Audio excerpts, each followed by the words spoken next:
خطبہ نمبر 19، جسے اس وقت فرمایا جب ممبر کوفہ پر خطبہ دے رہے تھے اور اشعث ابن قیس نے ٹوک دیا کہ یہ بیان آپ علیہ السلام خود اپنے خلاف دے رہے ہیں۔ آپ علیہ السلام نے پہلے نگاہوں کو نیچا کر کے سکوت فرمایا اور پھر پرجلال انداز سے فرمایا، بسم اللہ الرحمن الرحیم۔ تجھے کیا خبر کہ کون سی بات میرے موافق ہے اور کون سی میرے خلاف ہے؟ تجھ پر خدا اور تمام لعنت کرنے والوں کی لعنت۔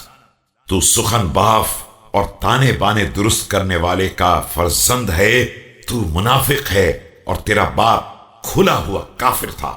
خدا کی قسم تو ایک مرتبہ کفر کا قیدی بنا اور دوسری مرتبہ اسلام کا، لیکن نہ تیرا مال کام آیا نہ حسن۔